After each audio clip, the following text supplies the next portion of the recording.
Lá rơi của mùa thu tôi vẫn không biết mình đang tìm kiếm cái gì và thời gian của tôi đang trôi qua 1 triệu con phố cụt những thay đổi của David Bowie. Đó là nhạc chuông của tôi. Liếc nhìn xung quanh để chắc chắn rằng sếp của tôi không có ở đó, tôi rút điện thoại ra khỏi túi và kiểm tra số. Trái tim tôi đã bỏ qua. Đó là cuộc gọi mà tôi đã chờ đợi. Tôi cúi xuống phía sau xe đẩy của mình đề phòng ông Burson nhìn thấy tôi và xé cho tôi một chiếc xe mới. Chúng tôi không có ý định sử dụng điện thoại của mình trong giờ làm việc. Tôi nhấn nút, xin chào tôi nói, giọng tôi hầu như không thì thầm. Xin chào, lần này tôi lặp lại to hơn. Giọng nói đầu dây bên kia lạnh lùng, trang trọng, cũ, tôi tưởng tượng nếu một tuần tuổi bánh mì có thể nói chuyện, nó sẽ giống như cô ấy. Xin chào, đây có phải là Elijah Harris không? Tôi gật đầu, nguốt và nói, đúng vậy. Xin chào Elijah, đây là Susan từ Smith và Gordon Associates. Đây chắc chắn là cuộc gọi. Cuộc gọi đã thay đổi cuộc đời tôi. Xin chào, tôi nói, nuốt nước bọt một lần nữa. Tại sao cổ họng tôi lại khô như vậy? Bạn có khỏe không? Đó là một câu hỏi nhưng có sự kỳ vọng đằng sau nó. Tôi muốn biết liệu họ có mời tôi làm việc hay không. Tôi ổn, là câu trả lời. Bằng phẳng, khô khan, không quan tâm. Ngay lập tức tôi biết, và nỗi sợ hãi tràn ngập trong tôi, giống như một chiếc xe tải chở đầy đá vụn đổ xuống khe của tôi. Susan tiếp tục, Elijah, tôi đang gọi về vai trò kế toán nhỏ mà bạn đã phỏng vấn vào tuần trước. Trái tim tôi đang đập trong lồng ngực như một cái trống và tất cả những gì tôi có thể thoát ra là một tiếng không cam tâm. Không may, và nó đã ở đó. Một lời nói duy nhất giống như lời Chúa, đã phá hủy hy vọng và ước mơ của tôi. Trái tim tôi không còn đập trống nữa, thay vào đó nó như đông cứng lại, và vai tôi trùng xuống. Tôi đang đứng trên lối đi bánh kẹo của Food Pantry, nơi tôi được tuyển dụng như một người xếp kệ. Tôi nhìn vào chiếc xe đẩy, những chiếc hộp xếp chồng lên nhau và tất cả những gì tôi thấy là tương lai của mình. Ông Harris, giọng nói của Susan khiến tôi thất vọng. Tôi không nghe thấy cô ấy nói từ nào sau khi, rất tiếc. Phải, tôi nghẹn ngào, giọng nói như vỡ ra và mắt tôi rưng rưng. Tôi chớp mắt lại khi cô ấy nói, tôi xin lỗi vì tôi không có tin tốt hơn cho bạn. Đó là một lời nói dối. Cô ấy không thể quan tâm ít hơn. Tôi là một con số đối với cô ấy. Không, thậm chí không phải là một con số. Tôi đã ít hơn thế. Một đốm sáng trong dòng thời gian của cuộc đời cô. Cô ấy sẽ về nhà, với chồng và những đứa trẻ, những con chó của cô ấy, hoặc một chai rượu. Dù đó là gì, cô ấy cũng rất tiếc khi báo cho tôi tin tức như một con sư tử tiếc khi ăn thịt một con linh dương. Trong thực tế, cô ấy có lẽ đã nhẹ nhõm. Một người ít hơn để gạch bỏ danh sách. Tuyệt, được rồi, tôi hiểu, đó cũng là một lời nói dối. Tôi không hiểu, tôi đã hoàn thành cuộc phỏng vấn, hoặc tôi nghĩ rằng tôi đã làm. Tôi đã thực hiện nghiên cứu của mình, tôi biết lịch sử của công ty giống như tôi là người sáng lập và họ rất ấn tượng, thậm chí nói rằng tôi đã nói với họ những điều mà họ thậm chí không biết. Sau đó, tôi trả lời tất cả các câu hỏi. Tôi đề cập đến điểm mạnh, điểm yếu của mình, tôi biết về công việc và những gì nó đòi hỏi và những gì tôi phải làm. Tôi biết mình sẽ bắt đầu từ tầng hầm, phải nỗ lực đi lên. Nhưng đó là một sự nghiệp, và đó là cơ hội tốt nhất để tôi có được nó. Tôi cầu chúc cho bạn những điều tốt đẹp nhất trong những nỗ lực trong tương lai của bạn. Lời nói dối khác, cảm ơn bạn, nếu có chuyện gì xảy ra thì có thể tôi bắt đầu nói nhưng đường dây đã tắt.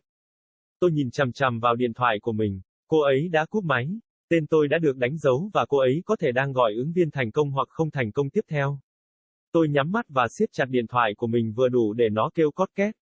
Tôi cần công việc đó. Tôi muốn nó, tôi đã rất vui mừng cho nó. Nhưng nó đã kết thúc trong thất bại. Cũng giống như những người khác đã có. Cũng giống như mọi thứ.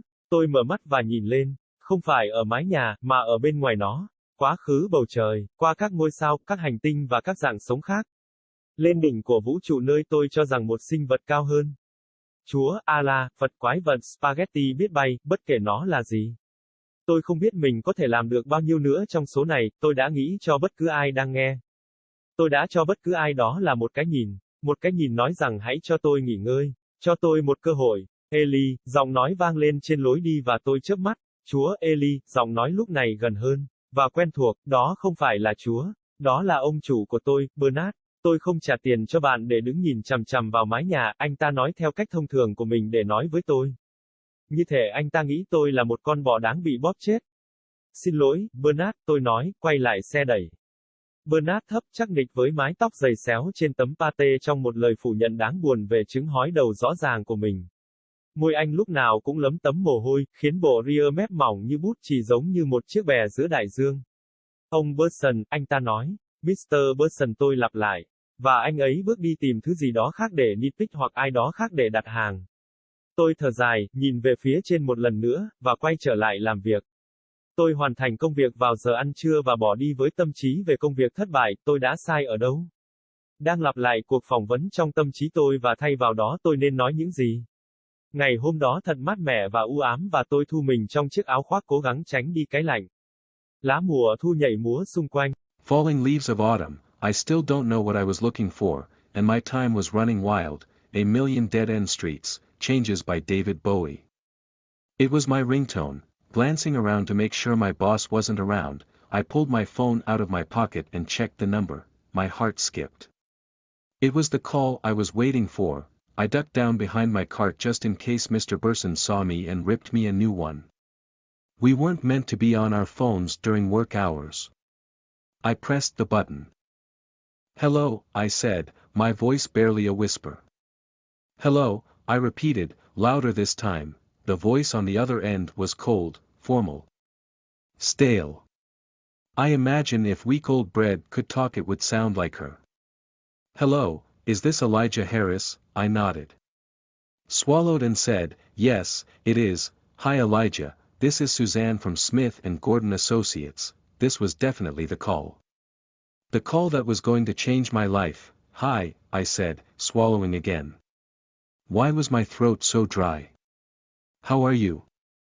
It was a question but there was expectation behind it. I wanted to know if they were going to offer me the job. "I'm good," was the reply. Flat, dry, uninterested. Instantly I knew, and dread filled me, like a truckload of crushed stones poured down my gullet. Suzanne continued, "Elijah, I'm calling about the junior accountant role you interviewed for last week." My heart was beating in my chest like a drum and all I could get out was a non-committal, unfortunately dash, and there it was. One single word that, like the word of God, destroyed my hopes and dreams. My heart ceased drumming, instead it froze, and my shoulders slumped. I was standing in the confectionery aisle of the food pantry, where I was employed as a shelf stacker. I looked at the cart, at the stacked boxes and all I saw was my future. "Mr. Harris?" Suzanne's voice broke me out of my reverie. I didn't hear a word she said after, "Unfortunately, yeah," I choked out, my voice cracked, and my eyes prickled with tears.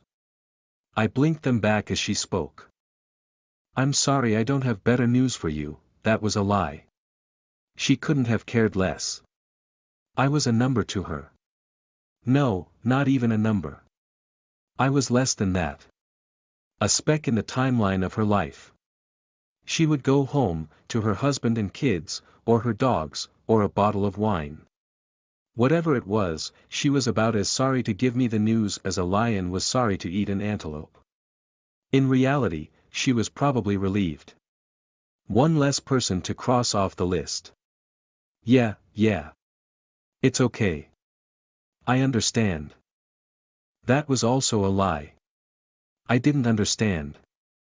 I nailed the interview, or I thought I did. I did my research, I knew the history of the company like I was the founder, and they were impressed, even saying I told them things not even they knew. Then I answered all the questions. I mentioned my strengths, my weaknesses, I knew about the job and what it entailed and what I had to do. I knew I would be starting in the basement, having to work my way up. But it was a career, and it was the best chance I had at getting one. "I wish you the best in your future endeavors." Another lie. "Thank you. If something comes up may dash," I started to say but the line went dead. I stared at my phone. She'd hung up. My name was already checked off and she was probably calling the next successful, or unsuccessful, candidate. I closed my eyes and squeezed my phone just enough it creaked. I needed that job. I wanted it. I was excited for it. But it ended in failure. Just like the others had. Just like everything, I opened my eyes and looked up. Not at the roof, but beyond it. Past the sky. Past the stars, and the planets and other life forms. To the top of the universe where I presumed a higher being. God, Allah, Buddha, the flying spaghetti monster, whatever it was, I don't know how much more of this I can take, I thought to whoever was listening. I gave whoever it was a look. A look that said give me a break. Give me a chance, Elijah, the voice boomed down the aisle and I blinked. God, Elijah, the voice was closer now. And familiar. It wasn't God.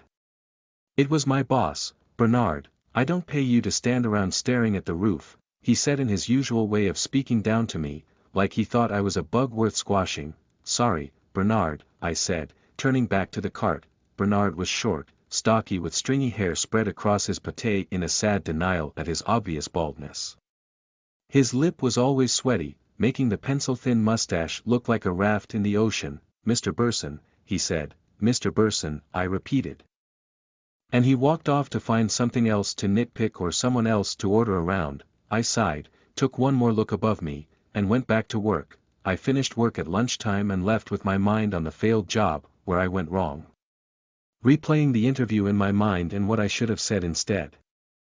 The day was cool and overcast and I shrunk in my jacket trying to keep the chill away. Autumn leaves danced around.